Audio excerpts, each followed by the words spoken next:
भगवान शांति संदेश लेकर के, शांति दूत बनकर के हस्तिनापुर आए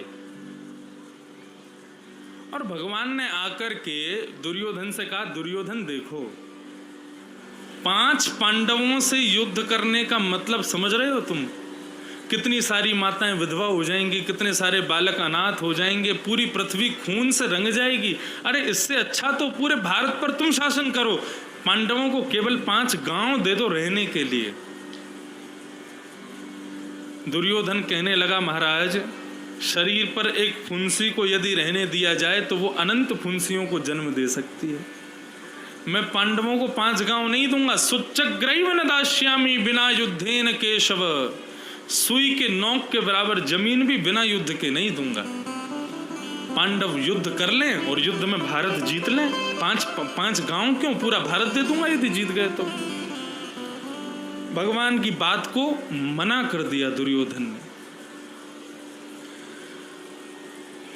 दुर्योधन कहने लगे, प्रभु अब आप इतनी दूर से आए हैं, क्योंकि सबने भर दिया था कैसे भी करके कृष्ण को अपने पक्ष में लो। तो दुर्योधन कहने लगा, हमने 56 भोग बनाए हैं, आप इतनी दूर से शांति संदेश लेके आए हैं, आइए प्रसाद पाएंगे। भगवान बोले, क्षमा करना दुर्योधन, 2 स्थिति में भोजन करना चाहिए, या तो भूख लगी हो या खिलाने वाले में बहुत श्रद्धा हो। मुझे भूख लगी नहीं है और तुम्हारी श्रद्धा तो दिख ही रही है, तुम मेरी बात का निरादर कर रहे हो, तो तुम्हें श्रद्धा है नहीं, श्रद्धा भी नहीं है, भूख भी नहीं है, तो फिर भोजन किस बात का। और मेरा कहीं पर आमंत्रण है। दुर्योधन बोला, यहां किसने आमंत्रित किया आपको? तो वहीं कौरवों के सेनापति बैठे थे, महामंत्री बैठे थे। कौन? विदुर जी। सब लोग देख रहे हैं ठाकुर जी को, इनका निमंत्रण कहाँ है? ठाकुर जी कहते हैं, आज विदुर काका के यहाँ भोजन है। विदुर जी वहीं खड़े थे। बोले, मैंने कब बुलाया है इनको? मैंने तो नहीं बुलाया।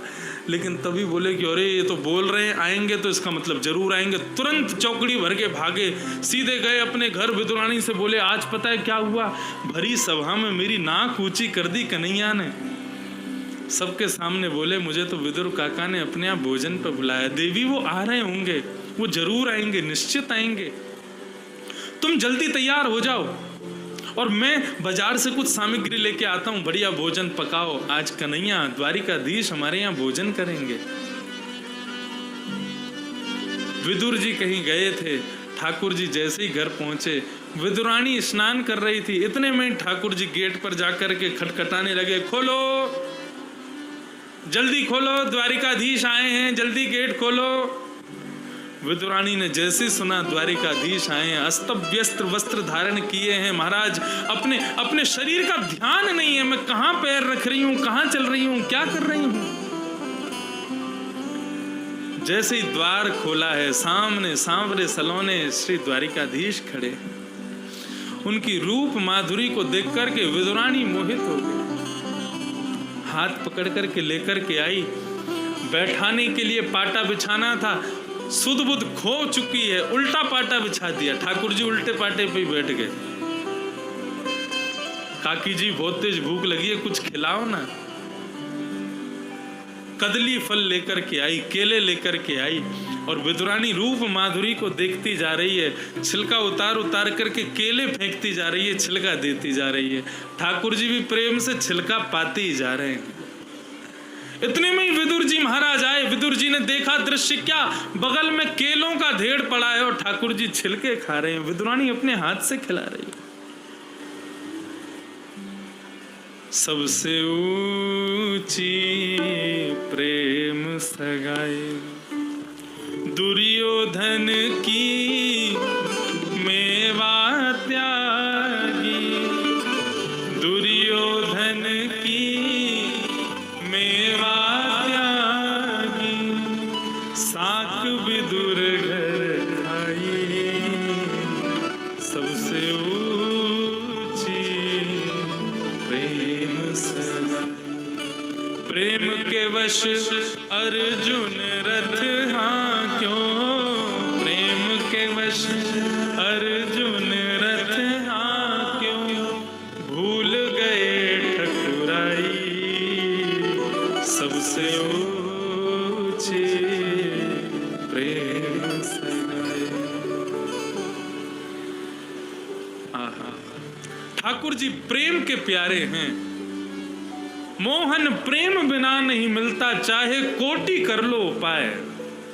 यदि प्रेम है आपके हृदय में तो ही ठाकुर जी मिलेंगे, तो ही कन्हैया मिलेंगे।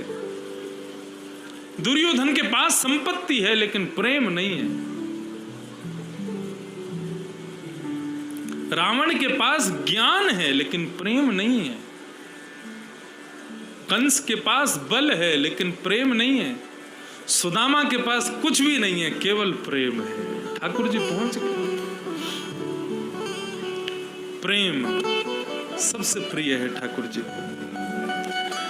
विदुर जी महाराज के यहां से ठाकुर जी प्रस्थान करके विदुर जी गए सीधे कौरवों के पास और जाकर के धृतराष्ट्र को कहने लगे, बोले आज शांति संदेश लेकर के शांति दूत बनकर के द्वारिकाधीश आए और तुम्हारे पुत्र ने उनकी बात का बिल्कुल भी आदर नहीं किया, इतना अनादर किया। मैं तुम्हें कहता हूं ये आस्तीन का सांप है दुर्योधन, इसको घर से निकाल दो, रहेगा तो सबको मार देगा। किसी ने जाकर के दुर्योधन से कह दिया, विदुर काका आपको आस्तीन का सांप बोल रहे हैं। दुर्योधन दौड़ता दौड़ता आया, आकर के विदुर जी से कहने लगा, बोले खाते हमारा अन्न हो और भला उन लोगों का चाहते हो, निकल जाओ हमारे यहां से। विदुर जी बोले निकल नहीं जाओ, मैं जा ही रहा हूं, मुझे रहना ही नहीं है वहां पर जहां पर ठाकुर जी का सम्मान ना हो। अपने धनुष बाण तलवार छोड़ दिए, बोले ये मैं इसलिए छोड़ के जा रहा हूं कि कहीं तुम ये ना सोचो कि मैं पांडवों के पक्ष में जाऊंगा। अन्न खाया ना तुम्हारा तो वफादारी निभाऊंगा, किसी पक्ष में नहीं जाऊंगा, लेकिन तुम्हारे यहां नहीं रहूंगा। विदुर जी ने जैसे ही कौरवों के महल से कदम बाहर रखा है, उसी दिन काल ने आकर के कौरवों के ऊपर डेरा जमा लिया। एक वैष्णव यदि हमारे साथ में रहता है तो कितनी बड़ी बड़ी विपत्तियां हमसे दूर रहती हैं, हमको उसका अंदाजा भी नहीं होता। लेकिन एक वैष्णव हमारा साथ छोड़ देता है, उसी समय से हमारे ऊपर कितनी विपत्तियां आनी शुरू हो जाती हैं, हम उसका अंदाजा नहीं लगा सकते। इसलिए वैष्णव भक्तों का कभी अनादर मत करो। विदुर जी महाराज घर छोड़ करके चले गए, उद्धव जी से मिले। जब तक उद्धव जी से मिले तब तक महाभारत युद्ध भी हो चुका, सारे काम हो चुके, और तब तक ठाकुर जी अपनी लीला पूरी करके भी चले गए। विदुर जी महाराज ठाकुर जी का स्मरण करते हुए उद्धव जी से कहने लगे, ठाकुर जी के अंतिम लीला के संवरण में मैं उनके दर्शन नहीं कर पाया। उद्धव तुमने उनके अंतिम क्षण में दर्शन किए, ठाकुर जी ने मेरा स्मरण किया।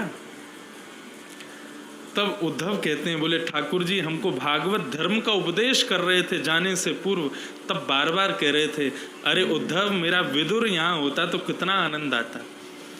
उन्होंने मैत्री मुनि को आज्ञा की है कि मेरा विदुर तुम्हारे यहाँ आएगा, जो कुछ भी ज्ञान मैंने तुमको दिया है सब मेरे विदुर को दे देना। तो हे विदुर जी आप मैत्री मुनि के आश्रम जाओ। विदुर जी मैत्री मुनि के आश्रम पहुंचे और वहां जाकर के उन्होंने प्रश्न किया। प्रश्न के उत्तर में भागवत धर्म उनको श्री मैत्री मुनि ने सुनाया। एक प्रश्न का उत्तर सुनकर के आज की कथा को विराम देंगे। श्री मैत्री मुनि से विदुर जी महाराज प्रश्न कर रहे हैं, सुखाय कर्माणि करोति लोको न ते सुखम वान्यदुपारमं वा विन्देत भूयस्तद एव दुःखं यदत्र युक्तं भगवान् वदेन्नः। श्लोक का सीधा अर्थ, प्रश्न का सीधा अर्थ यह है, मानव मेहनत क्यों करता है, मानव इतना परिश्रम श्रम क्यों करता है सुख की प्राप्ति के लिए। लेकिन इतने परिश्रम करने के बाद भी, इतनी मेहनत करने के बाद भी उसको सुख नहीं मिलता। क्यों नहीं मिलता? और जब सुख मिलता ही नहीं है तो फिर मेहनत क्यों करे व्यक्ति? आप सब लोग यहाँ पर बैठे हैं, सब लोग मेहनती हैं, सब खेतों में काम करते हैं, सब लोग अपना सब धंधा करते हैं, सबको पता है इतनी मेहनत हम लोग करते हैं, खून पसीना एक करके काम करते हैं, लेकिन सुख आता है जीवन में? नहीं आता। सुख कैसा आता है? बोले जून जुलाई की गर्मी लू वाली हवा में कभी कभी ठंडी हवा स्पर्श करके चली जाती है, आहा आनंद आ गया, लेकिन फिर गर्म आ जाती है। सुख केवल इतनी देर के लिए आता है जीवन में। जब हमको सुख मिलता ही नहीं है मेहनत करने के बाद में, तो फिर हम मेहनत करते क्यों हैं?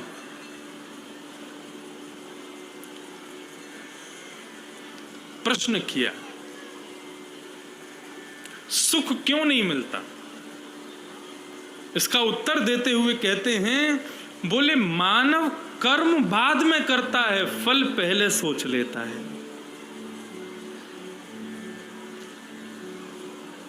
इतनी खेती करूंगा, इतना अनाज हो जाएगा, इसको बेच दूंगा, इतना पैसा आ जाएगा, और इतना पैसा आ जाएगा, उससे गाड़ी ले लूंगा, गाड़ी लेकर के एक दिन फिर और अनाज कमाऊंगा, और पैसा आएगा, घर बना लूंगा, घर बना लूंगा तो नगर का सेठ अपनी बेटी से मेरा ब्याह कर देगा, ब्याह हो जाएगा मेरा, मेरे 4 बच्चे होंगे, छोटा वाला बहुत शैतान होगा।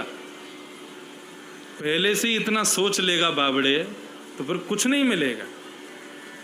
कर्म करो, फल की चिंता मत करो। भगवान गीता में कहते हैं, तुम्हारा अधिकार फल पे नहीं है, कर्म पर है। कर्मण्येवाधिकारस्ते, तुम्हारा अधिकार कर्म पर है, फल पर अधिकार मेरा है। और एक बात बताऊं, ठाकुर जी ऐसे और हैं, जो आपने सोच लिया ना कि मैं ऐसा करूंगा तो ऐसा होगा, ठाकुर जी फिर खेलते हैं हमारे साथ, वो वैसा ही नहीं होने देते। इसलिए भगवान कहते हैं गीता में, कर्म फल त्याग, केवल कर्म करो, फल को छोड़ो। मैं जीतूंगा हारूंगा इसकी चिंता मत करो, अपना कर्म करते चलो, कर्म करते रहो, फल की इच्छा मत करो। जब फल की इच्छा ना करते हुए कर्म करोगे तो जो तुमने सोचा भी नहीं होगा वो फल मिलेगा। इसलिए यहां पर भगवान कहते हैं कि मानव सुखी इसलिए नहीं है क्योंकि वो कर्म बाद में करता है, पहले ही सुख विचार कर लेता है मुझे ये मिलेगा, इसलिए सुखी नहीं। विचार मत करो, केवल कर्म करो। विचार करने की जिम्मेदारी मेरी है, देने की जिम्मेदारी मेरी है, मैं दूंगा। इसलिए भैया कर्म करो, कर्म नाम जपते चलो, ध्यान धरते चलो, हर समय कृष्ण का नाम जपते चलो, काम की वासना को मिटाते चलो, कृष्ण गोविंद गोपाल गाते चलो। सुख में फूलो मती, दुख में भूलो मती, प्राण जाए मगर नाम भूलो मती, मुरली वाले को मन से रिझाते चलो, कृष्ण गोविंद गोपाल।